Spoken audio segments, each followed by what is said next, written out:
એનાલિસિસની અંદર આપણે ચર્ચા અત્યારે કરવા જઈ રહ્યા છીએ। વાવ તાલુકાના ખીમાણા પાદર ગામની અંદર બે યુવાનો ઉપર જીવલેણ હુમલો કરવામાં આવ્યો। જીવલેણ હુમલો કરવાવાળા માણસો ગુનાહિત ઇતિહાસ અને ગુનાહિત કાવતરા ધરાવતા લોકો। ગુનાહિત ઇતિહાસોના ચોપડાની અંદર જોઈએ તો બનાસકાંઠાની અંદર નંબર 1 આવતી આ આખી ગેંગ છે અને આ લોકોના આવા કારનામા છે એ આપણે સૌ જાણીએ છીએ।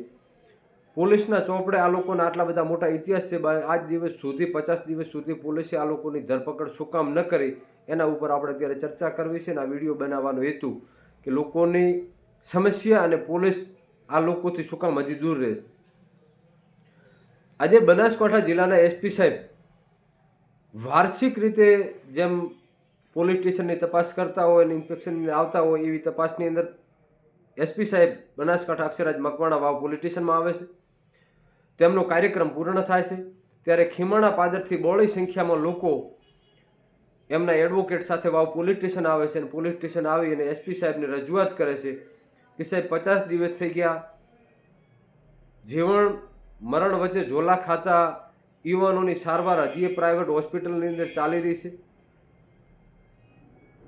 50 દિવસ પછી પોલીસે શું કામ આ લોકોની ધરપકડ ના કરી અને હવે ધરપકડ કરશે તો ક્યારે કરશે? વિગતે આપણે વાત કરીએ તો બનાવની વિગતો એવી છે કે આજથી 50 દિવસ અગાઉ વાવ તાલુકાના ખીમાણા પાદર ગામની અંદર એક યુવાન એડવોકેટ રણછોડભાઈ રાણાજી ગોહિલ અને વિક્રમભાઈ દુદાજી ગોહિલ ઉપર જીવલેણ હુમલો કરવાવાળા અસામાજિક તત્વો અને આ ટપોરીઓએ હુમલો એવી રીતે કર્યો કે એડવોકેટ ખેતરેથી એમના ઘરે કે માતાજીના મંદિરે જતા હતા ત્યારે અચાનક ગાડીઓ લઈ અને સામે આવ્યા અને ગાડીઓથી ટક્કર મારી અને બાઇકને પાડ્યું અને આ લોકોની ઉપર હથિયારો લઈને તૂટી પડ્યા, હાથ પગ ભાગ્યા અને ઘણી બધી ઈજાઓ પહોંચાડી। અને એના પછી વિક્રમભાઈ દુદાજી ગોહિલ એમના ઉપર પણ હુમલો કર્યો। આ વિક્રમભાઈ દુદાજી ગોહિલ છે એ ડાયાબિટીસના પેશન્ટ છે અને સાથે સાથે એમના પિતાજી છે એ કેન્સરના દર્દી હતા અને જીવન મરણ વચ્ચે ઝોલા ખાઈ રહ્યા હતા। આવી પરિસ્થિતિ ઊભી થઈ હતી ગામની અંદર। આ એક જ પરિવારના કુટુંબની અંદર એક દાદીમાનું મોત થયેલું હતું, એનું 12મું વીત્યું હતું। આ કુટુંબ શોકની અંદર હતું અને આવી પરિસ્થિતિને લઈ અને અસામાજિક તત્વોએ આ બંને યુવાનો ઉપર જીવલેણ હુમલો કર્યો અને એટલી બધી ઈજાઓ પહોંચાડી કે ના પૂછો વાત। અંતે આ બંને યુવાનોને થરાદની ખાનગી ગઢવી હોસ્પિટલની અંદર સારવાર અર્થે પહોંચાડવામાં આવે છે।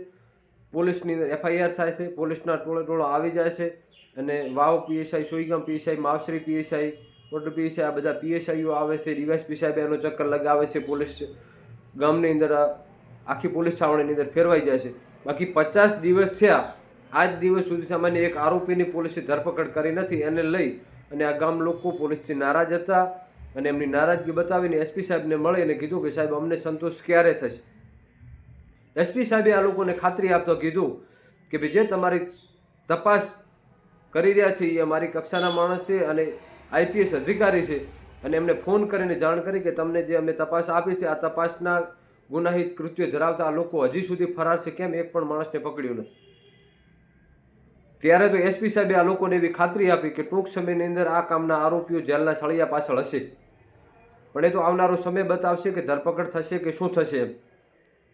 પરંતુ અમને એવી શંકા જાય છે કે આ લોકો રાજકારણના ઓથે જીવી રહ્યા છે અને પોલીસથી શું કામ આ લોકો દૂર ભાગે છે અને પોલીસ એમનાથી દૂર ભાગે છે એ તો આવનારો સમય બતાવશે। આવી પરિસ્થિતિ શું કામ ઊભી થઈ છે કે ભાઈ આવડો જીવલેણ હુમલો થાય છે? આ બંને માણસો ઉપર જીવલેણ હુમલો કર્યા પછી 50 દિવસ સુધી આરોપીઓની ધરપકડ કરવામાં નથી આવતી। આ કેવડી તોપ છે અને આ ગુનાહિત કૃત્ય ધરાવે છે, આના નામે ગુનાહિતનો ઇતિહાસ છે અને આ લોકો ટપોરી જેવું જીવન જીવે છે, ગમે તેની સાથે ઝઘડો કરે છે, સામે મળે એની સાથે ઝઘડો કરે છે, એમના વિરુદ્ધમાં કોઈ ચૂંટણી લડે તો એમના ઉપર હુમલો કરે છે, જો આ લોકોની વિરુદ્ધમાં ક્યાંક કોઈ સાચું બોલે છે તો એના ઉપર હુમલો કરે છે, જમીન પચાવી પાડવા માટે હુમલો કરે છે, રસ્તાઓ માટે હુમલો કરે છે, ગામના લોકોને દબાવવા માટે કરીને હુમલો કરે છે અને એમનાથી મોટું કોઈ ના હોવું જોઈએ અને આ લોકોની થી વધારે કોઈ આગળ વધતું હોય તો પણ આ લોકો હુમલા કરે છે અને આ લોકો ગમે તેને દબાવવાની કોશિશ અને પ્રયાસ હંમેશા કરતા હોય છે। આવો ઇતિહાસ આ લોકોના નામે છે। ગુનાહીના ઇતિહાસના અંદર બનાસકાંઠાની અંદર આવો એક પણ વ્યક્તિ નહીં હોય એટલા બધા આ લોકોના નામે ગુનાઓના ઇતિહાસ ધરાવેલા છે। આ લોકોએ શિક્ષકો ઉપર હુમલા કર્યા, આ લોકોએ એડવોકેટ વકીલો ઉપર હુમલા કર્યા, વડીલો ઉપર હુમલા કર્યા, મહિલાઓ ઉપર હુમલા કર્યા, કોઈકના ઘર ઉપર જઈને હુમલા કર્યા। આ લોકોએ હુમલા કરવામાં કોઈ બાકી રાખ્યું નથી। આ લોકો બેન દીકરીને છોડતા પણ વાર કરી નથી। આ લોકોએ ગમે એની ઉપર હુમલા કર્યા, ગમે એને છોડ્યું છે। એવો ઇતિહાસ ધરાવે છે અને પોલીસ પકડથી દૂર છે. અત્યારે અમને શંકા છે કે આ લોકોની પોલીસ ધરપકડ કરે એના પહેલાં હજી પણ આ લોકો એકાદો હુમલો કરશે ને કોકને લગાડશે કે કાં કોકનો જીવ લેશે, આવી અત્યારે અમને શંકા જઈ રહી છે. અને આ લોકો જેલના સળિયા પાછળ ક્યારે જશે, આ શંકાનો વિષય છે. જો આ લોકોને રાજકીય ઓથ નથી કે પોલીસ આ લોકોને છાવરતી નથી તો તાત્કાલિક ધોરણે આ લોકોની ધરપકડ થવી જોઈએ. અને કાયદામાં રહેશો તો ફાયદામાં રહેશો વાત કરતા હરેશભાઈ સંઘવી ગુજરાતના ગૃહમંત્રી એવું કહેતા હોય કે ભાઈ કોઈને કાયદો છોડવાનો નથી અને ચમરબંધીને અમે છોડતા નથી, તો શું હરેશભાઈ કાયદામાં રહેશો એ ફાયદામાં રહેશો વાત હતી, એ જો ભાજપમાં રહે તો એ ફાયદામાં રહેશે કે આ લોકોની ધરપકડ તમે કરાવશો કે ગુંડાઓનું સ્થાન ગુજરાત ભાજપમાં છે આવું સાબિત થશે. આ વાતનું એનાલિસિસ અમે એટલે કરી રહ્યા છીએ કે આ માણસ ભાજપ સાથે છે, ઘણા બધા તમારી સાથે ફોટા દેખાઈ રહ્યા છે, હરેશભાઈ સંઘવી એમના ખભા ઉપર હાથ મૂકે છે એટલે આ માણસ ફરે છે કે હવે હરેશભાઈ સંઘવી પોલીસને કહી દેશે કે ભાઈ આવા માણસોને પકડી લો અને તમે જેલની પાછળ કાઢો, આવા માણસોની ભાજપને જરૂર નથી.